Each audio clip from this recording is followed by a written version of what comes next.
अस्सलाम वालेकुम, welcome to Alpha AT Securities, one of Pakistan leading stock brokerage firms. मैं हूं शुजा कुरैशी। मॉर्निंग ब्रीफिंग के साथ आज 10 सितंबर है, जुमा है। और सबसे पहले हम आपको अपडेट करेंगे कि पिछले 24 घंटे में मुल्क में कोरोना वायरस की सिचुएशन क्या रही है। पिछले 24 घंटे में तकरीबन 61,000 टेस्ट किए गए। उसमें से जो पॉजिटिव केसेस आए हैं वो 3,689 हैं और पॉजिटिविटी की जो परसेंटेज है वो 6.03 हो गई है। और पिछले 24 घंटे में 83 डेथ्स हुई हैं। अच्छा, इसके अलावा अगर हम इंटरनेशनल मार्केट में क्रूड ऑयल की प्राइसेस देखें, ब्रेंट क्रूड $72 से नीचे आ गया है। $71.8790 पर बैरल पे ट्रेड कर रहा है। कोयले की कीमत के हवाले से बात की जाए इंटरनेशनल मार्केट में तो वो $153 पर टन है, तो 5 सेंट्स का इजाफा है कल जो रेट था उससे। अच्छा, इसके अलावा अभी अपडेट हुई है स्टेट बैंक की, उन्होंने इन्फॉर्म किया है कि अगस्त के महीने में भी रेमिटेंसेज 2.7 बिलियन डॉलर्स की रही हैं। ये तकरीबन सेम लेवल है जो हमने जुलाई में देखा था। तो ये पिछले साल से तो ऑफकोर्स हमको इंक्रीज नज़र आ रहा है। और अगर हम देखें तो पिछले साल से अगर ओवरऑल देखें तो जुलाई और अगस्त में हमने कोई 10% का इंक्रीज देखा है पिछले माली साल के पहले 2 माह के से अगर कंपेयर किया जाए। तो रेमिटेंसेस एक अच्छी बात है कि अभी भी अपना जो उनका एक लेवल है उसको उन्होंने बरकरार रखा हुआ है 2.7 बिलियन डॉलर्स पे। अच्छा, इसके अलावा अगर हम खबरें देखें तो आई थिंक अगेन कोई बहुत ज़्यादा मार्केट स्पेसिफिक न्यूज़ नहीं है। शौकत तरीन साहब ने कहा है कि फूड इन्फ्लेशन एक बहुत बड़ा कंसर्न है। वो हम जानते ही हैं, ना सिर्फ ये कि जो ग्लोबल कमोडिटी प्राइसेस हैं उसमें जाहिर है कि वो फूड भी आता है। वीट देख लें आप या दूसरी भी जो कमोडिटीज़ हैं, पाम ऑयल की मैंने पहले बात की थी, ये सब पिछले 1-1.5 साल में जब से कोरोना वायरस आया है उनकी प्राइसेस दुगनी हो गई हैं। दुगनी कहीं तो हमने देखा है कुछ कमोडिटीज़ की प्राइसेस दुगनी से भी ज़्यादा हो गई हैं। अच्छा, फिर इसके अलावा ये बात की जा रही है कि हमने कुछ अर्से पहले ये खबर आई थी और ये कोई नई खबर नहीं है कि गंदम की एक बम्पर क्रॉप आई है। उसके बावजूद भी स्ट्रेटिजिक रिजर्व्स बिल्ड करने के लिए हुकूमत का फैसला है कि वो गंदम भी इंपोर्ट कर रही है और चीनी भी उसने इंपोर्ट की, इवन दो के केन की क्रॉप भी काफ़ी अच्छी थी।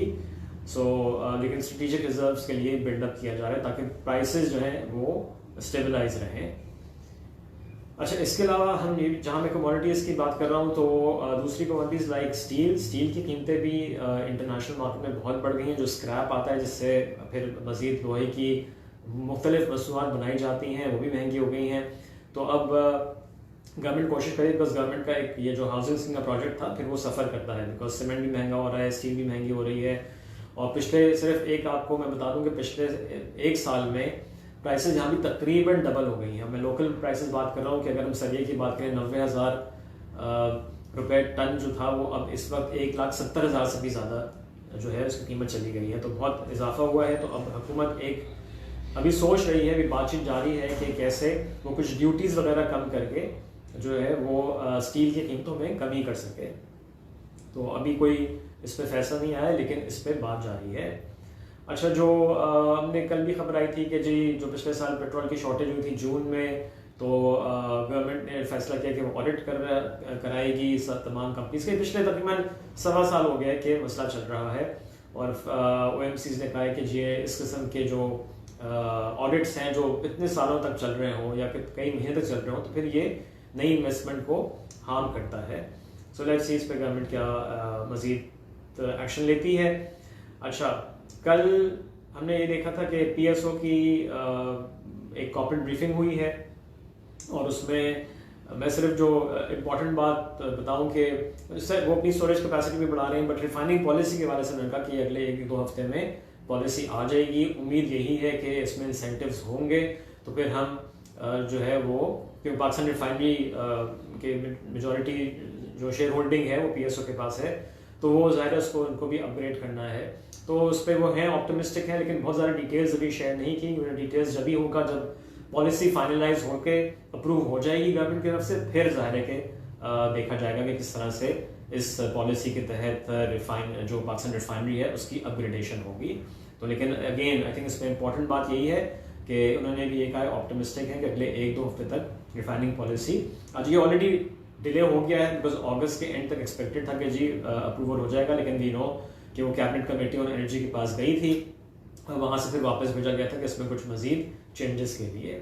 सो ये एक इम्पॉर्टेंट है। तो इन द कमिंग डेज मैंने पहले भी ये मेंशन किया है कि रिफाइनरीज को डिप पे एक्यूमुलेट किया जा सकता है बिकॉज जल या बदेर ये आनी है पाकिस्तान की जो ओवरऑल जो एनर्जी सेक्टर है उसके लिए एक बहुत इंपॉर्टेंट चीज़ है कि अपनी रिफाइनरीज को अपग्रेड करें ताकि फिर हमको इम्पोर्टेड जो पेट्रोलियम प्रोडक्ट्स हैं वो ना मंगवाना पड़े, वो क्योंकि और महंगे होते हैं क्रूड से। सो ये है। अच्छा, तो अब स्ट्रैटेजी यही हम डिस्कस कर लेते हैं, जो उसमें कोई नई चीज़ नहीं है। आई थिंक मैं काफ़ी अर्से से कहता चला आ रहा हूँ कि स्ट्रैटेजी यही होनी चाहिए कि डिप्स पे थोड़ी एक्यूमुलेशन करें और दिन में जहाँ अगर आपको कुछ प्रॉफिट्स बुक हो रहे हो वहाँ करें, कॉन्सेंट्रेट करें उन स्टॉक्स पे जिनके अभी रिजल्ट्स आने हैं। अच्छा, अगला हफ्ता एक ज़्यादा इंपॉर्टेंट हफ्ता होगा बिकॉज उसमें कुछ बोर्ड मीटिंग्स भी हैं। पीपीएल ने कल अपनी बोर्ड मीटिंग की डेट अनाउंस किया 17 को है, और इसके अलावा काफ़ी कंपनीज हैं जिन्होंने अच्छे डिविडेंड अनाउंस किए हुए हैं, उनके बुक क्लोजर्स भी आ रहे हैं। सो कुछ एक्टिविटी उन स्टॉक्स में ज़रूर देखी जाएगी, लिहाजा उन पर भी कॉन्सेंट्रेट किया जा सकता है जिनके अगले हफ्ते बुक क्लोजर्स हैं और उन्होंने अच्छे डिविडेंड अनाउंस किए हुए हैं, तो उन पर फोकस करें। और ऑफ कोर्स टेक्सटाइल्स पे भी मैं कह रहा हूँ कि डिप्स पे, बिकॉज अभी टेक्सटाइल के रिजल्ट्स आने हैं। निशात मिल्स की 9 मंथ्स की अर्निंग्स 20 रुपये की थी, 96 रुपये से ट्रेड कर रहा है, तो ज़ाहिर है कि मल्टीपल्स पे काफ़ी चीप स्टॉक है।